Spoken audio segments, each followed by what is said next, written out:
బలమైన నాయకత్వాన్ని, బలమైన వాయిస్ని తొక్కేయడానికే ఈ తప్పుడు కేసులు పెట్టడం, భయభ్రాంతులకి గురి చేయటం. నిజంగా తప్పు చేస్తుంటే ప్రూఫ్ ఉంటే దానికి తగ్గ కేసు పెట్టండి, శిక్ష అనుభవించడానికి ఎవరైనా రెడీగా ఉన్నాం. అంతేగాని దొంగ కేసులు పెట్టి మ్యానిపులేట్ చేసి డైవర్షన్ పాలిటిక్స్ చేయాలనుకుంటే భయపడే వాళ్ళు ఎవరూ లేరు. ఈరోజు ఆయన పెడుతుంటే నవ్వుతున్న వాళ్ళ ఎమ్మెల్యే, ఎంపీలు, మినిస్టర్లకి రాబోయే కాలంలో మేము నవ్వుతాం.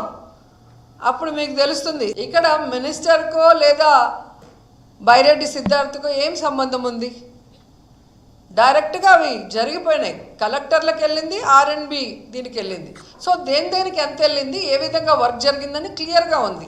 అండ్ వాళ్ళు ఇచ్చిన దాంట్లోనే ఏమైనా అవకతవకలు జరిగాయంటే లేదు అన్నారు, ఏమైనా చర్యలు తీసుకోబోతున్నారంటే అలాంటి ప్రసక్తే లేదని వాళ్ళే క్లియర్గా ఇచ్చి మళ్ళీ టీవీలకు మాత్రం సంబంధం లేకుండా ఏదో మాట్లాడతారు.